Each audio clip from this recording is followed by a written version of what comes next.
안녕하세요. 공부휴식정보원 채널 타스입니다. 오늘은 예전에 여러분이 투표해주신 대로 수습세무사 인생 망치는 방법이란 주제로 이야기를 하겠습니다. 약간 자극적인 제목이기도 하지만 실제로 제가 수습세무사 시절에 경험하고 들었던 것을 바탕으로 이야기를 해드리겠습니다. 본격적으로 이야기하기 앞서서 가상의 인물 A씨의 이야기를 해보겠습니다. A씨는 약간 소심하고 착한 성격의 수습세무사입니다. 면접을 여러 곳 봤는데 그 중에 한 곳에 되어서 세무법인에 입사하게 되었습니다. 원래는 세무법인에서 몇 년간을 일을 하며 배우고 개업을 할 생각이었습니다. 대표님도 모르는 것 있으면 직원들에게 물어가면서 배우라고 했습니다. 그런데 막상 입사하니까 문제가 생겼습니다. 너무 단순한 업무만 주어지고 조금 어려운 업무면 직원들이 가져가서 대신 처리를 해버렸습니다. 한 번은 모르는 것이 있어서 물어봤더니 직원들이 그냥 얼머무리거나 아무 말을 하지 않았습니다. 그런데 어느 날 세무법인 실장이 A에게 한 가지 업무를 맡겼습니다. 그동안 배운 것이 딱히 없어서 일이 맡길 때마다 실장이나 주변 직원에게 물어봤습니다. 그런데 그 사람들도 잘 모른다고 하거나 그냥 대충 대답을 해줬습니다. 결국 A는 작년 자료를 보면서 어찌어찌 업무를 처리했습니다. 그런데 역시나 업무 실수가 있었고 가산세가 나오게 됩니다. 대표는 아주 화를 크게 냅니다. 세무사가 이것도 모르면 어떡해? 고객이 우리랑 거래 끊는다잖아. 내가 모르면 물어보고 하라고 그랬냐 안 그랬냐?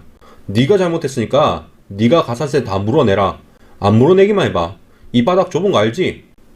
A는 당황합니다. 그래도 가산세가 엄청난 금액인 것도 아니고 월급도 들어올 거고 수습 도중에 그만두면 처음부터 다시 시작해야 하니까 그냥 알겠다고 합니다. 의기소침해 있는 A에게 세무법인의 영업당담 사무장이 슬쩍 와서 저녁에 술이라도 한잔 하자고 합니다.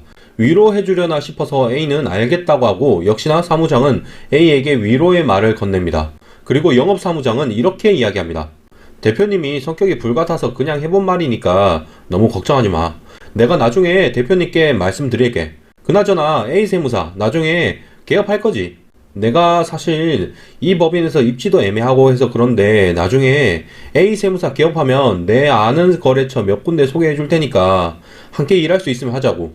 내가 보니까 아직 경력이 좀 부족해도 A 세무사처럼 성실하고 착한 사람은 금방 잘 되더라고. 지금 결정하라는 게 아니라 그냥 나중에 기회 되면 함께 일하자.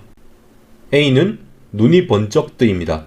솔직히 업무도 별로 능숙하진 못했고 영업도 자신 없었는데 이건 기회니까요.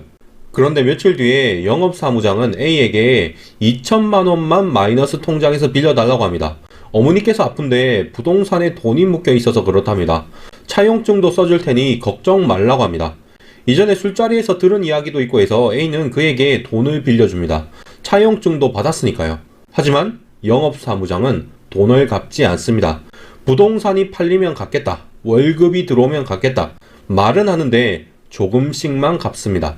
소액이지만 갖고 있는데 왜 독촉하느냐고 이젠 성질 내기까지 합니다. 그 2천만 원은 마이너스 통장에서 나온 거고 A의 개업 자금입니다. 설상가상으로 대표 세무사는 영업사무장과 아무런 이야기도 하지 않았는지 월급에서 가산세를 차감하고 지급하겠다고 합니다. 좌절한 A에게 다시 업무가 주어졌습니다. 역시나 이번에도 모르는 업무고 다른 직원에게 물어봐도 대답하지 않습니다. 대표는 가산세를 차감하고 월급을 주고 개업 자금은 못 돌려받게 생겼고 업무는 배울 도리가 없습니다. A는 인생이 망했다는 좌절감을 느낍니다. A라는 가상의 인물을 내세우긴 했지만 지금 이야기한 것은 실제로도 일어나는 사건입니다. 물론 한 사람에게 이런 불행이 한꺼번에 일어나는 건 드뭅니다. 그렇지만 가산세 나온 거 수습세무사 보고 물어내라고 그러거나 수습처에서 업무를 안 가르쳐 주거나 수습세무사에게 돈을 빌리고 안 갚거나 하는 일은 실제로도 제가 들어본 이야기입니다. 이야기를 들으시고 피할 수 없는 덫에 빠졌다고 생각하실 수도 있습니다. 그런데 딱히 또 그렇지도 않아요.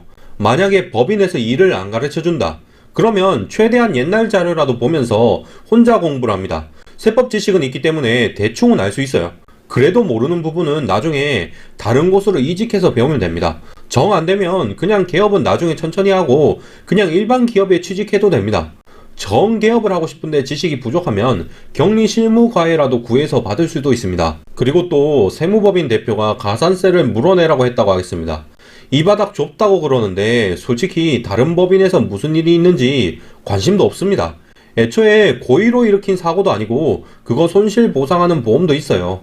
그리고 어차피 대표 도장이 찍혔으니까 원칙적인 책임은 대표에게 있다는 거죠.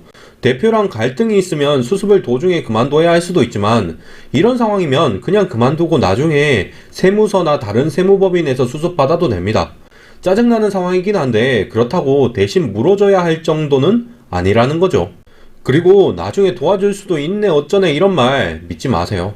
원래 사람이 힘들 때 썩은 동아줄 던져주는 겁니다. 그거 믿고 잡았다가 인생 망합니다. 상식적으로 마이너스 통장으로 빚을 내서 돈을 빌려주는 건 말이 안 됩니다. 심지어 그게 개업자금이라고요. 그냥 여러분은 마이너스 통장 만들어도 만든 적 없다고 하세요.